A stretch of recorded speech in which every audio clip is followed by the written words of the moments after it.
Okay, let's get right into it. We all know the US Army is the absolute backbone of America's defense, right? But what if I told you it has a critical vulnerability, a missing piece that, believe it or not, every other branch of the military already has?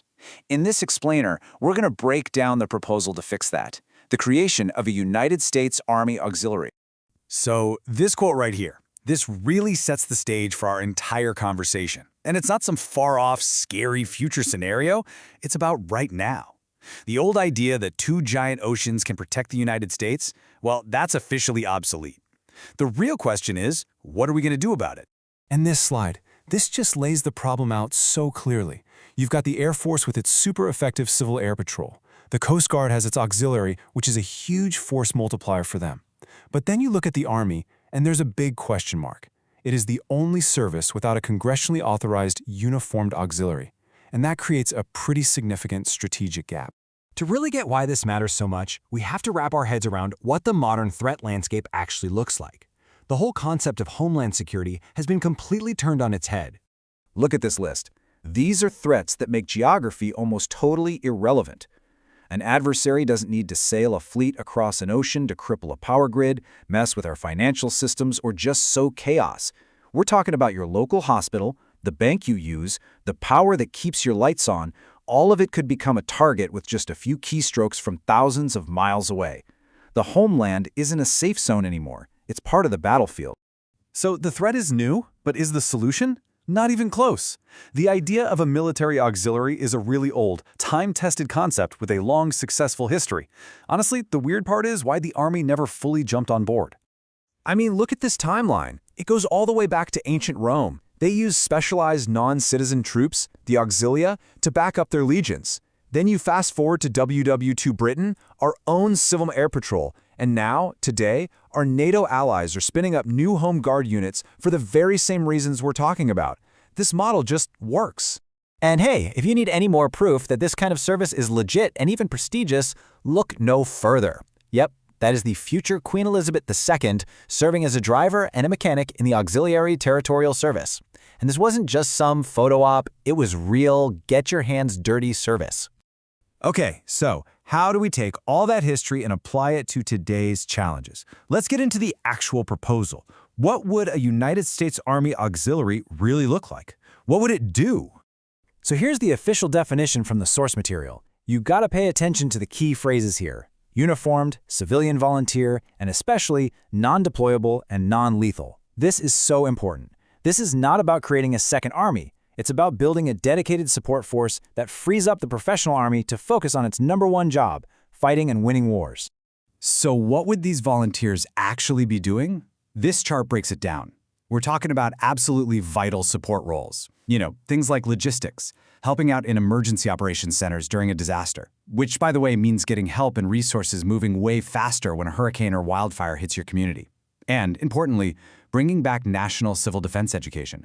These are exactly the kinds of tasks that can bog down active duty soldiers during a crisis at home. And a really huge part of this whole proposal is the cadet program. Think about it. Instead of trying to fix bad habits when a recruit shows up at basic training at 18, this program builds discipline, fitness, and a service mindset years earlier. What's the result? Well, you get healthier citizens, much higher quality recruits for the Army, and you actually lower training costs in the long run. It's a true long-term investment. Now you might be thinking, wait a minute, don't we already have state defense forces for this kind of thing? And that's a totally fair question. But the difference, and it's a big one, is the huge gap between a patchwork of different state-run groups and a single, unified national force. This chart just lays it all out, plain and simple. The proposed auxiliary would operate under federal law, that's Title 10. That means it could operate across the whole country with one command structure and one set of standards for everybody. State defense forces, on the other hand, operate under state law, Title 32. They report to their governors, they can't cross state lines, and honestly, their quality and funding vary wildly from one state to the next. And this right here is a perfect visual example of that problem. Just look at the uniforms. Some of these state units are walking around in camo patterns the Army got rid of decades ago. The source argues this isn't just about looking sharp, it's about a fundamental lack of standardization that creates confusion and makes it harder for different units to work together, a problem, by the way, that goes all the way back to the Civil War. And listen, it's not just us saying this. Even the State Guard Association itself recognizes this divide. In a direct quote, their own president acknowledges this deep, unbridgeable legal gap between a federal Title X force and their state-based Title 32 organizations. They are, in his words, fundamentally different things. Of course, creating a whole new national force like this, it's not going to be easy. And the proposal is very clear-eyed about the potential roadblocks. But, and this is the key, it also argues that every single one of them has a known, proven solution. So what are they? You can probably guess. You'd expect some institutional pushback, maybe some fears about paramilitary groups popping up, and definitely some turf wars with the National Guard and the Reserve. These are all real, valid concerns that have to be tackled head-on. And here are the proposed solutions. To deal with pushback, you give the auxiliary a crystal-clear, non-combat support mission, no ambiguity. To calm any paramilitary fears, you give them distinct uniforms and keep them under strict Army oversight. You solve legal problems with very precise legislation. And you define the auxiliary as a feeder for the Guard and Reserve, not a competitor with them. See? Every problem has an answer. So let's just circle back to the why of it all. It really boils down to these three strategic imperatives. 1. Preserve the combat power of the regular army by taking these other tasks off its plate.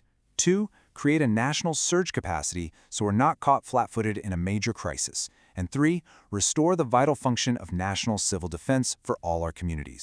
And here it is, maybe the most important takeaway of all. This is not some brand new, untested experiment. Every single potential problem you can think of, from legal authority to uniform rules to mission scope, has already been solved by the Civil Air Patrol and the Coast Guard Auxiliary. The blueprints for how to do this right are already there. Which leaves us with this final, lingering question. If we know the threats are real, and we know the models for a solution already exist and are proven to work, is the challenge really about whether it's possible, or is it about finding the political will to finally give the Army its missing piece?